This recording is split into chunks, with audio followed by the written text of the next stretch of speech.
Nothing is more painful in the video game world than to see franchises you love head in directions that you don't want them to, and honestly, I think this one, for me, might hurt the most. The original Luigi's Mansion was the game that I first picked up a controller to. I watched my dad beat it for the first time, and it's actually one of my earliest memories. It's a game that I hold more dearly than any other, and it's a game that I have beaten more than any other video game. I love so much about it, and it still ranks as one of my favorite games of all time. And I have played a lot of games. And yet, I find myself very disappointed in the direction its two sequels have gone, and I mourn for how good a true sequel to Luigi's Mansion could have been. A long time ago, I was once full of hope that this franchise could be one of Nintendo's greatest, as the first one was one of the most underrated games I have ever played.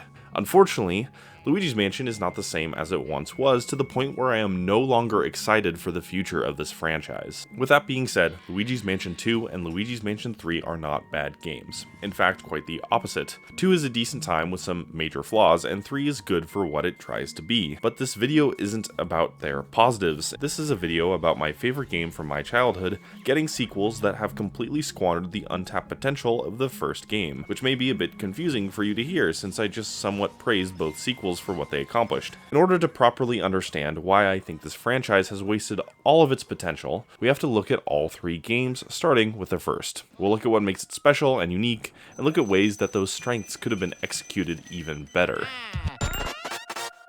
We'll then jump to the sequels and see the entire franchise take a left turn into 2 games with completely different identities, despite sharing so many elements that allow them to be grouped together under one name.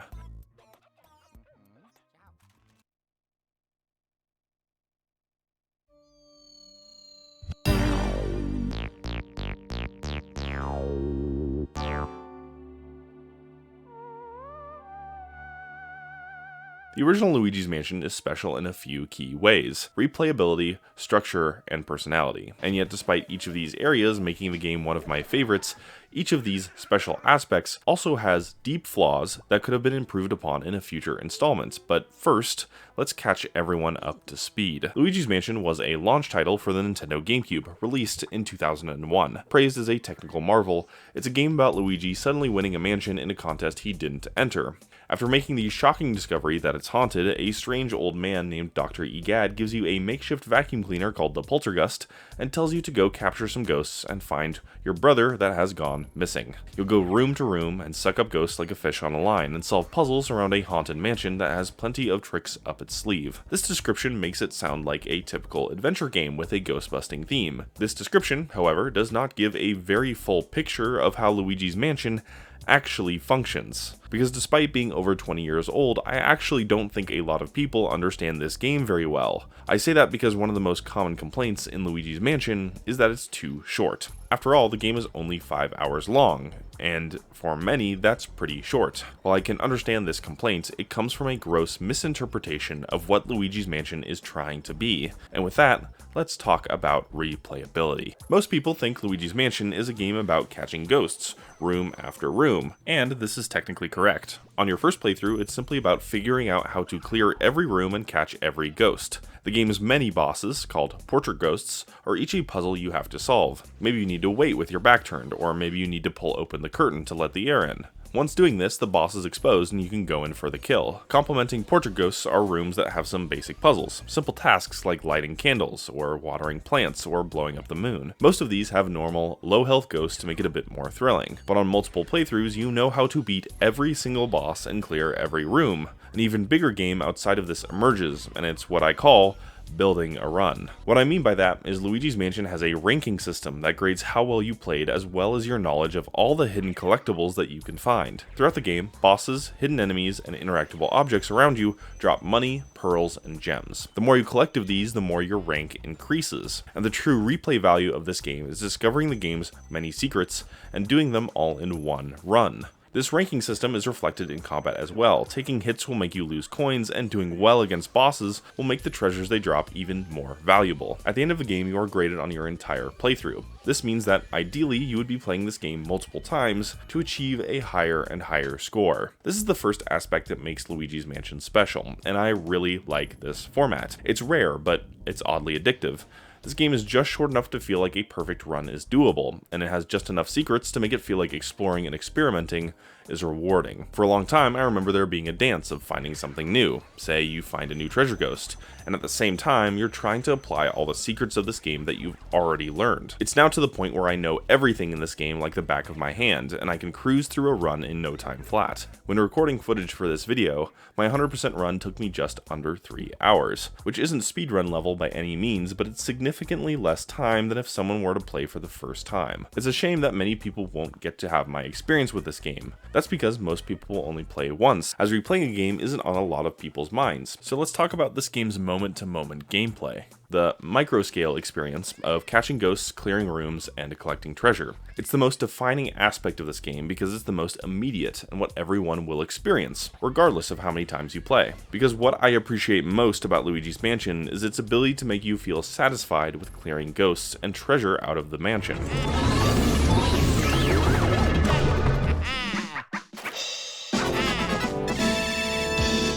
At the start of the game, almost every single door is locked. You have to go to the one open room, clear it of paranormal activity, and then get a key to the next one, and move on. Clear enough rooms, and you'll clear an area of the mansion. This straightforward room-to-room formula happens for about 50 to 60% of the game. Besides a single exception, once you clear the room, the lights come on and stay on. This gives the feeling of combing through a haunted mansion, and actually cleaning out parts of the house. Sometimes, games that you replay can get tiring. If many elements don't change visually and audibly, and things never feel different, you might get bored fast because the experience isn't different enough every time. Not in Luigi's Mansion. Every room clear is evident visually and audibly. More lights turn on over time. More the mansion no longer has a dark, brooding theme, and instead a peaceful and lonely silence. You get access to new elements as time goes on, allowing you to solve more and more puzzles. The screen that keeps track of all the bosses fills out, which gives the game a sense of progression. It makes clearing room after room, over and over again, bearable. Clearing the mansion's many rooms isn't enough though, especially on multiple playthroughs. There are dozens of secrets to find. Over the many years I have played this game, I have found it extremely fun to try to master the game's many hidden tricks. For example, going into the game's first person mode and examining a mouse hole will create a teleporter for you to get sucked into a hidden room. Watering a specific plant every time you clear an area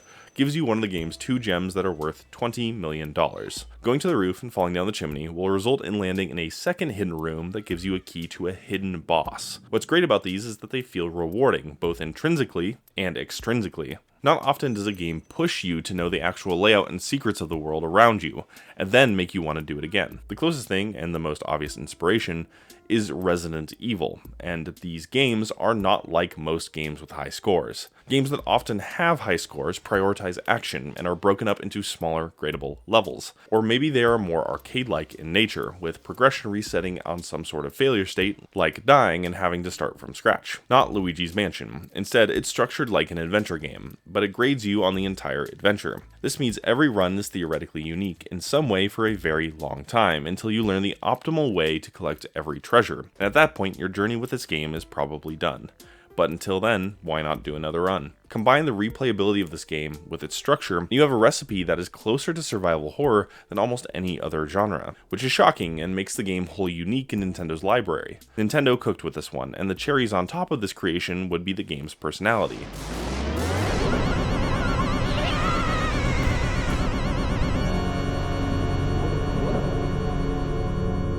Part of what makes the game so memorable is that each of the ghosts are distinct and unique in design. Each of them is also given a background, and these small quips can be ominous, funny, or even just plain sad. Some of them even talk, and their dialogue can be pretty hilarious at times. This is the first game that prominently featured Luigi as the protagonist, and he's great in this game. It's refreshing seeing his personality because he's easily frightened, but he doesn't ever run away. Here, he has some pretty impressive screams, but it's always complemented by a sign of bravery or standing his ground. Oh yeah.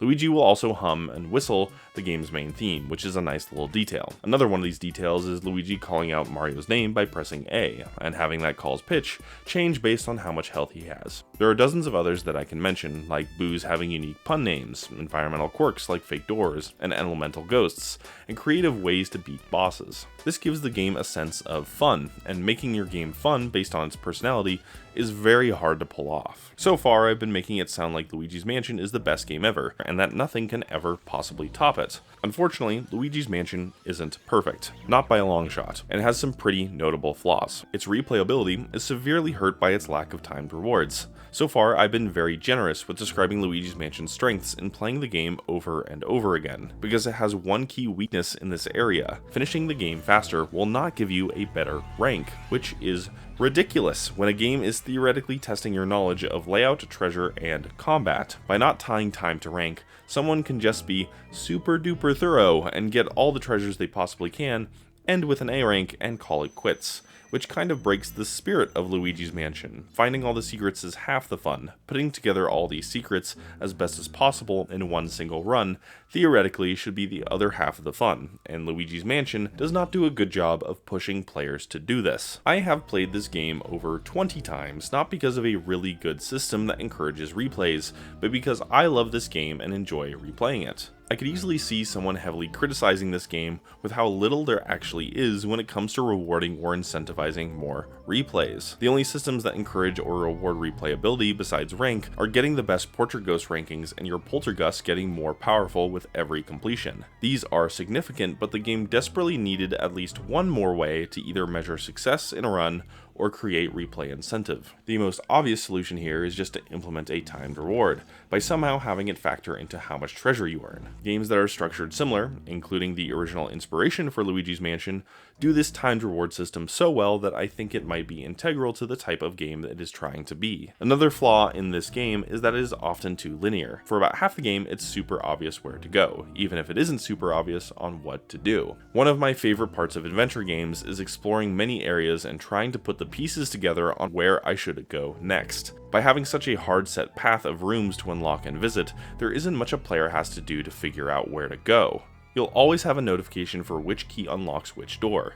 It would be cool to sometimes have one key unlock a door of your choice, or maybe have one key unlock many different doors, making it a bit unclear where to go next. Even besides just unlocking doors, very little rooms are ever interconnected with their puzzles and solutions. Basically, the game does a poor job of letting you figure out your own path forward. However, there is one time the game does this really well. At a certain point, the game stops giving you a single key for a while, and instead allows you to grab multiple objects you need at once. This leads to there being at least a dozen open rooms for you to explore. Contextually, your next goal is to find as many of Mario's lost items as possible, and you can find these items in almost any order you want. You'll need to give them all to the fortune teller first found in Area 2. The game doesn't restrict you to finding them in any order, or tell you explicitly where to find them unless you talk to some toads. It's the most memorable part of this game because it deviates from the simple formula of open room, clear room, grab key, next room, in a way that feels authentic, like you're actually exploring the mansion for yourself. The game's coolest and wackiest moment comes from the sequence, and I think part of its impact is the fact that you have the illusion of discovering this for yourself. Having the path to Mario Star appear is satisfying because you're not led there in any sort of way other than it being an unlocked door on your map. Even personality-wise, the game would have benefited from some slight changes. The game's characters that speak the most are Egad, Luigi, Toad, and the fortune teller ghost. There isn't many, and not all of them are super interesting, and even if the game doesn't need it, I would have liked to see more fun dialogue from more ghosts, and maybe a bit less dialogue from Egad. Even more unique dialogue that Luigi can say would have helped fill this void as well. In case you didn't know, going into first person and examining certain objects will cause Luigi to actually talk. Some of these can be really funny, but there are quite a few glaring omissions that would make sense for Luigi to comment on. For example, if you examine a full ring of booze in a cultish formation, Luigi just says nothing. Speaking of the unique first-person mode, it actually isn't used very well. There are a few secrets that involve going into first person, but I would have loved to see more. For example, there's a room full of clocks, and I would have loved to go into first person to try to tell the time and solve a puzzle for a hidden gem here. I get that you have to strike a balance between entering first person constantly to check your surroundings and not using this feature at all, but I feel like the balance could have been a bit better. Ultimately, Luigi's Mansion was and is an amazing experience, but it has some serious issues that deserve to be fixed. For every amazing thing that Luigi's Mansion has, there's some problem that holds it back from being even better. Small and large flaws stick out more and more over time, and the more you replay a game, the more you get to know every side of it, for better or for worse. This game first came out back in 2001, and games have gotten better at adding replayability. As a whole, the industry is doing a better job understanding how to keep players naturally engaged, and that's part of the reason why I find it incredibly disappointing that Luigi's Mansion 2 and 3 are nothing like the first game in any way that matters. Because while they're good games, they do absolutely nothing to build upon the first game in the series, and even produce serious flaws of their own.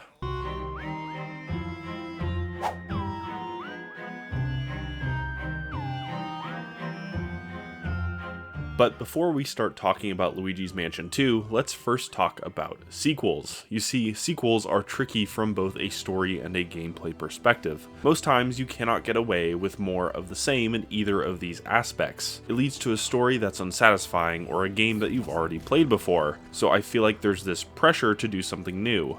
But do something too new and it ends disastrous, as it can leave behind many elements that fans love. For a good example, look to heavily established franchises that have changed up their gameplay radically over time. Most of the franchises that went astray were the ones that changed things up a bit too much or not enough. Some franchises never recovered from this. Basically, sequels are a balancing act between the familiar and the unknown. Luigi's Mansion 2 does not do this balancing act well. In my opinion, it is way too different from the first game. Released in 2013 on the Nintendo 3DS, it's about Luigi reuniting with Egad and piecing together the shattered Dark Moon. And it still has you capturing ghosts with the Poltergust, it still has you exploring a mansion for secrets and treasure, and you still gotta rescue Mario from a painting. But in just about every single other way, this game is different.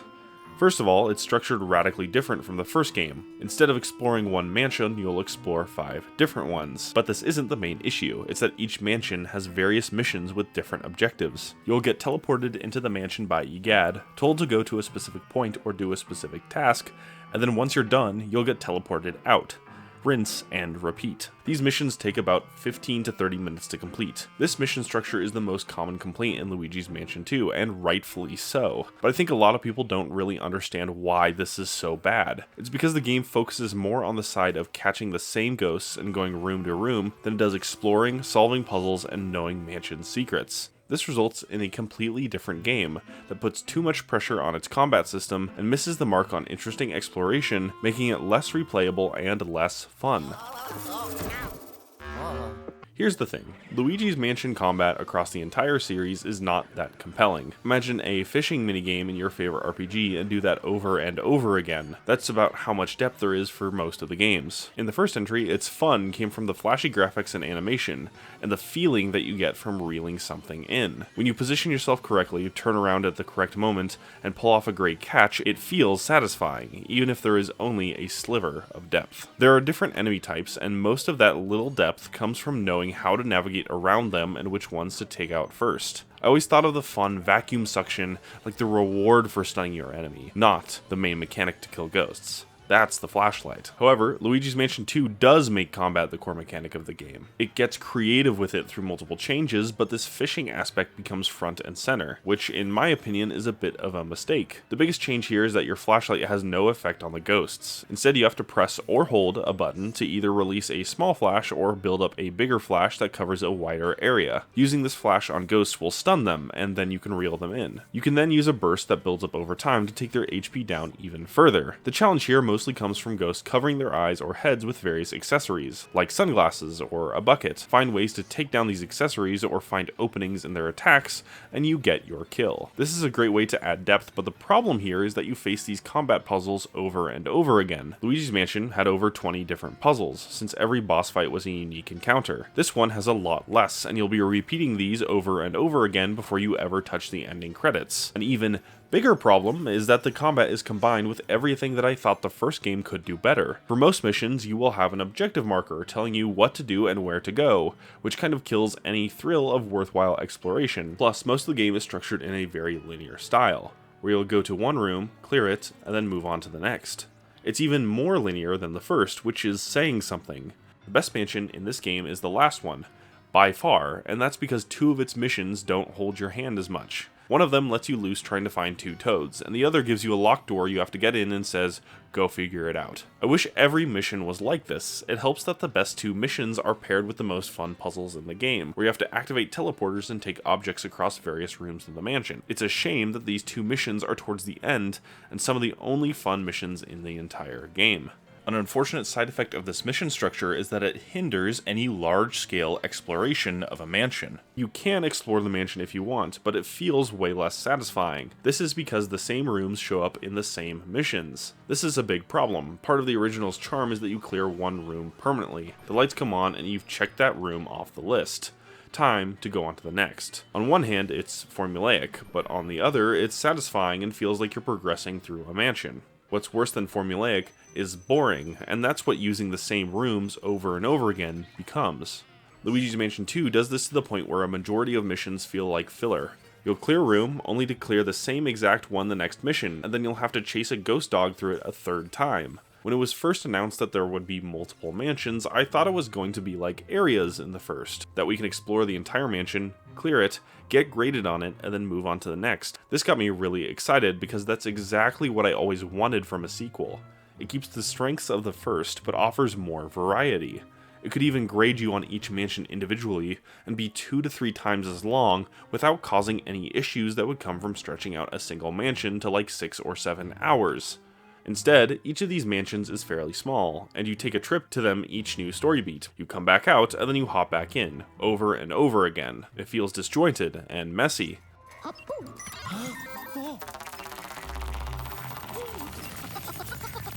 Now, an amazing thing about Luigi's Mansion 1, while not perfect, was its replayability. And despite having a timed ranking system, Luigi's Mansion 2 is not fun to replay.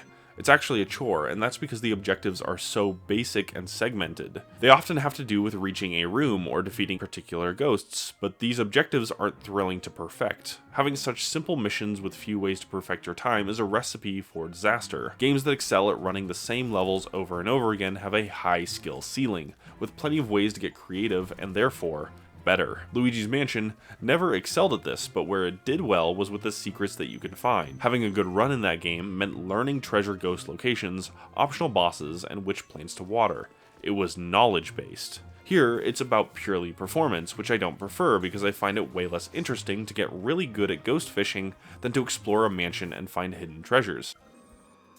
In general, any form of treasure is a joke. The gems in this game are for collecting's sake, and they have no effect on your overall mission score. There are only 3 types of treasure: coins, dollars, and gold bars. Treasure feels homogeneous. Your monetary rewards only have 3 different forms, and it's that way the entire game. There's also a complete imbalance in treasure collecting. For example, here in Haunted Towers I find this golden balloon. I take it around and collect all the coins to open a chest. This chest spawns money in it. When we total what the reward for this little secret is, we get about 120 gold, 20-ish for the coins, 10 from missed bills, and around 85 gold that I did collect. The problem here is that it's the same amount of money as if I kill 2 ghosts with a level 3 burst, since killing a ghost with a burst nets you various treasures, depending on the burst level and how many ghosts are attached to your poltergust stream. You can see how a lack of variety combined with an imbalance of treasure distribution can be a massive problem for rewarding exploration. It feels like nothing matters. And to top it all off, as if it can't get any worse, the first game's charm is almost completely gone. Uh-oh. Hello?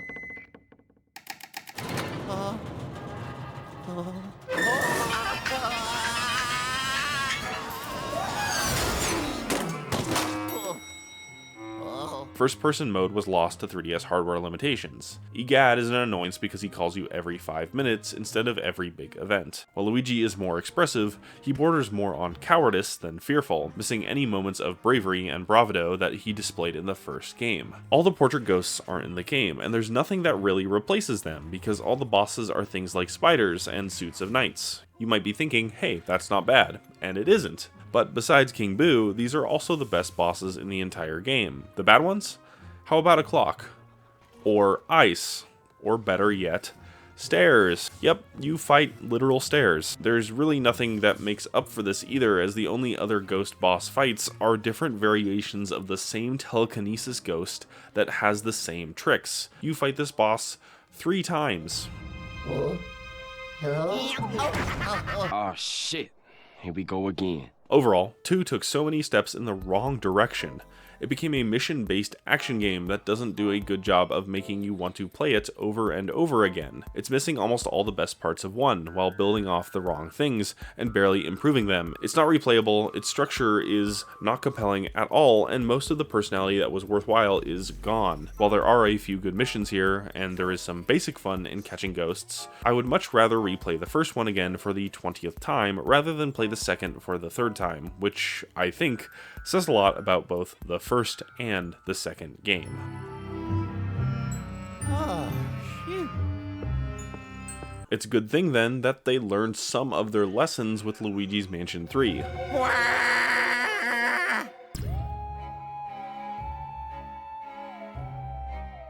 Luigi's Mansion 3, released in 2019 for the Nintendo Switch, is a much better game than 2, but despite being a darling to many critics and fans, it's just as guilty as the second, because it makes some of the same key mistakes. But first, let's start with some improvements. The good thing is that missions are gone, and you'll be exploring one haunted hotel split up into 15 floors and 2 basements, meaning there's a bit more cohesion to the entire experience. The game also brings back boss ghosts for every floor, with some even getting their own dialogue and personalities. There are also many more puzzles in Luigi's Mansion 3 than there were in 2, which is a really good thing. Luigi, a goo version of Luigi that you can send out, adds some nice new puzzles that make you really think outside the box for a few rooms and boss fights.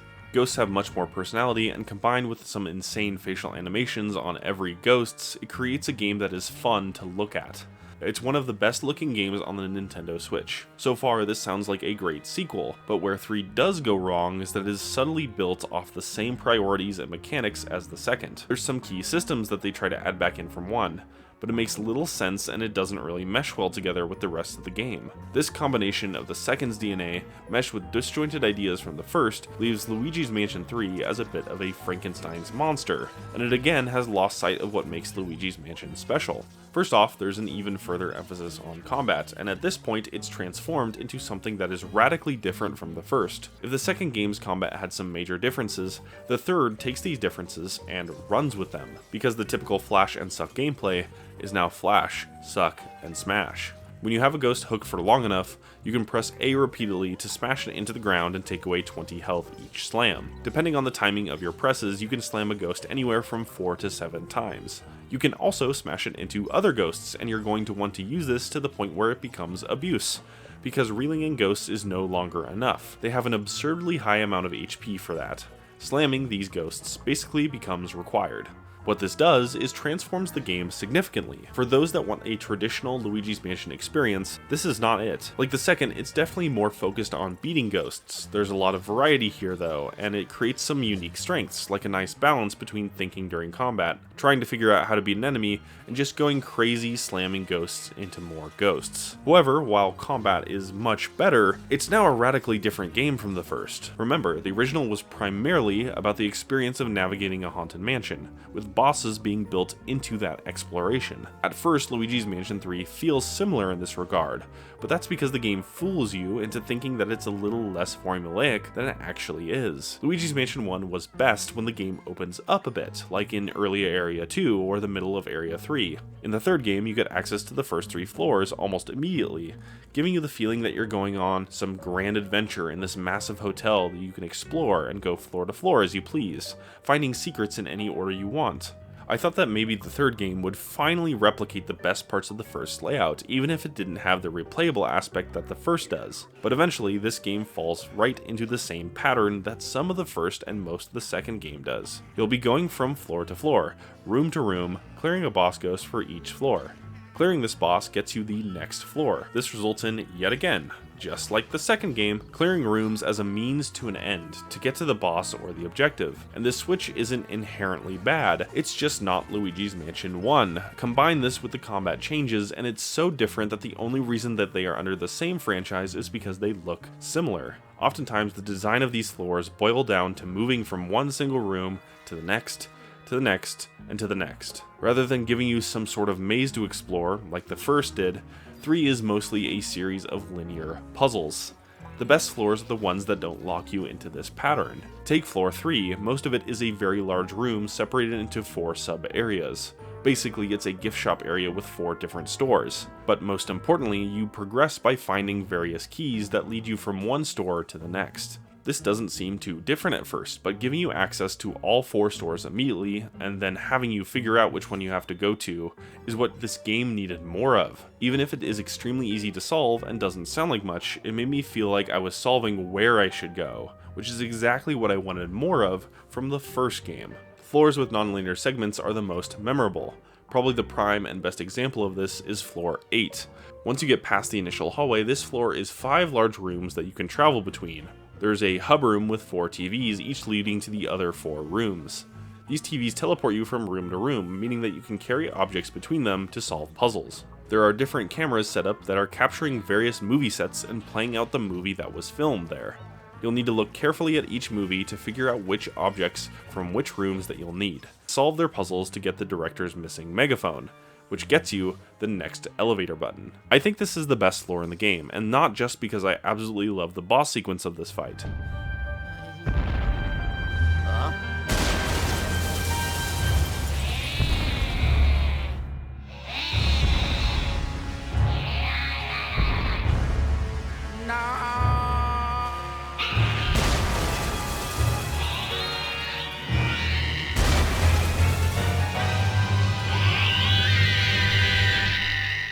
It screams that Luigi's Mansion 3 could have been a bit more special if it leaned into this design. In fact, I'm envious that this type of creativity is trapped in a game that doesn't lean into the first game's strengths enough. I can only imagine how much fun this would be in a game that was structured like the first. My only complaint here is that this puzzle is basically just the one from Treacherous Mansion that I really liked, but just way more creative with how you use the objects. Nothing is wrong with it, but it's just not as original as you might think. Contrast this with floors like the 9th floor or the 13th floor. These function more like a roller coaster, where you start off on one room, solve that room, move on to the next, solve that room, move on to the next, etc. Again, just like the second, this is boring, especially compared to the first's charm of the twisting hallways and the maze-like structure. The most disappointing floor in this game is floor 10. It's the Tomb Suites, and this floor has this very large open area with tons of sand. I hate this floor because they give you this wide open literal sandbox to potentially play in, but nothing is ever required of it except a boss arena, and even then, this arena doesn't even use this area creatively. There's some side content here, but that doesn't contribute to what you need to do. I was hoping for a creative way to progress forward using the surrounding sand, so imagine my disappointment when progression for this floor came from walking straight and hitting X on a statue. It's a massive waste of potential. These mixes of good, bad, and disappointing floors culminate to reflect what this game needed more of. I don't think it's a coincidence that most of what makes the good floors good comes from parts that the original Luigi's Mansion had or needed more of, and what makes the bad floors bad come from a heavier reflection of Luigi's Mansion 2. It's just a shame that most of the floors don't come close to the highs of floors 3 or 8. But even if they did, the game has some serious other issues anyways, and those issues stem with the game not really knowing what it wants to be. You can tell they received feedback for the second and tried shifting some general design decisions closer to the first. I've already mentioned the return of boss ghosts, but there's also a lot less repeated areas in the game. You'll only ever be required to go back to a handful of floors, and when you do, they don't last very long. There are a lot more secret treasures hidden throughout the mansion, and the boos function much more similar to the first than the second. The ideas that they take from the first seem like good ideas on paper, but they quickly fall apart when you apply them in the format of this third game. This is best showcased by the game's ranking system. Like the first, depending on how much gold you get by the end of the game, you'll get a ranking. However, nothing in this game ever made me want to replay this game for a better rank. This is because, just like the second, there are few strategies than secrets that feel like they make a big impact on your rank. There's just so much treasure that it doesn't feel like you're making a dent. Gems still don't count for anything, and you'll be getting tens of thousands of gold, making treasure feel completely worthless. Plus, there's no portrait rankings or even rewards for starting again. Even more importantly, this game is just too long. 10 to 12 hours is more than double the first, and I feel a lot less inclined to replay this game when there's not many secrets that are worth replaying this game for. The real kicker here though, and the most important thing, is that this game doesn't force you to restart. You can just reload before the final boss, go collect all the treasure you can, beat the game again, and get 100% rank. This kills any incentive to play this game again since the rank isn't missable. The first game forced you to restart because it understood that limiting your treasure and having missable secrets is what makes a game replayable, and it just screams they wanted Luigi's Mansion 3 to have its cake and eat it too, which I think is a good way to look at this game. Luigi's Mansion 3 takes the second's ideas, builds itself around them, but also decides to throw in some ideas from the first to try to please those that heavily criticized the second for being too different. I don't think this works very well, because when you remove the ideas of one that don't hit as well, you're left with the same type of game as the second, a linear game with some fun puzzles that mostly focuses on catching ghosts over any other interesting element, which is a shame because it completes the transformation of this franchise. It has officially gone from a game I love and see so much potential in, to a game that struggles to understand what originally set its grandfather apart. The hardest thing for me to grapple with is that I fully believe the sequels are capable of pushing the original's limits even further because the building blocks are present in the games themselves. For example, in Luigi's Mansion 2, you have to find different panels of a vein. The ghosts take them and spread them out, meaning that you have to find each of them across the mansion. The game leads you by the hand and you're guided, very obviously, to where each of these panels are. This is a pretty standard objective that feels like any other because it's firmly within the context of a mission. You know you'll be pulled out when you're done, and it gives it a feeling of being super linear and ends up being similar to all the other mission objectives. Now imagine finding these things scattered on your own, and when you finally put them together, you can blow open this huge area that you didn't have access to before. That would be a moment I would remember and enjoy, and most importantly, it would feel like I found them and I was exploring, not the game segmenting things for me to do.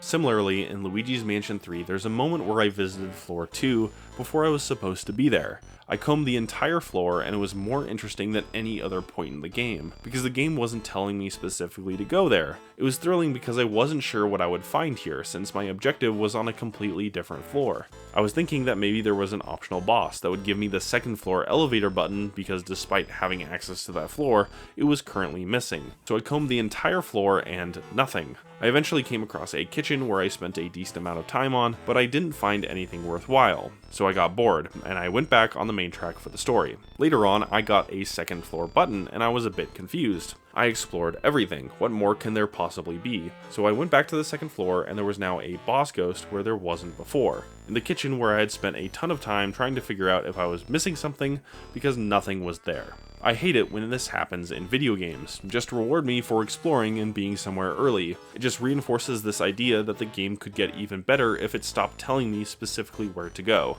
Part of busting ghosts in a haunted mansion is figuring out for yourself where to go and how to bust them. The first, while not perfect, does this the best. One of the most memorable experiences in the first game is the Blackout. It's a mansion-wide event that changes everything. All save points are gone, and you have to figure out how to get the power back on. If you don't know what to do, you're going to be wandering the entire mansion, trying to find out what to do next. There's something compelling to this because it's creative and unique. And there's nothing as creative and unique as this in either of these two sequels. Specifically in 3, I was always hoping for something crazy to happen, like the elevator would break down, or you would use some emergency exit where you can climb through vents, or have to use the fire escape, or something. Anything. This would have added a lot more fun to a game that clearly prides itself on amazing details and fun surprises, so why couldn't there have been something like this? It's frustrating to see how consistently Luigi's Mansion 2 and 3 never live up to the highs of the first, even in the small ways. If I had to summarize why Luigi's Mansion went in a direction that I was disappointed in, it's that the franchise chose the wrong side. What I mean by that is that I view the original Luigi's Mansion as being stuck with two different and semi-opposed identities. The first identity is an action game, where you go to an open room, capture some ghosts, solve a puzzle or two, get a key, and then repeat. The other was a replayable, explorable adventure game that wanted you to see everything and learn about the many secrets that are required to get 100 million gold. Instead of better mixing these identities or choosing the more compelling identity, which is the one that encourages you to explore and use your brain, the sequels instead build themselves off of this shallow action game experience, and then tries to replicate the feeling of the first game. And they can't do that because they're missing half the first game's identity. As I have beaten to death in this video, the sequels are enjoyable in their own ways. Catching ghosts is a fun thing that's hard to screw up. Haunted mansions and hotels, no matter the format, can be fun to explore, but they're missing so many things that make Luigi's Mansion unique, and what sets it apart from so many other games. I've accepted that there's no true sequel to Luigi's Mansion, and we will most likely never get one. I think that's the hardest part, the untapped potential of a game that deserves so much more. Many people will make plenty of videos and write many words about how the second and third games are good games. That's fine, but for me, Luigi's Mansion 2 and 3 are disappointing. The only comforting thought that comes from the sad turn of this franchise is that it truly makes the first special, and it stands tall and above its successors. It will forever be untouched, and I appreciate it more and more every year for what it tried to be, even if it wasn't perfect. Oh.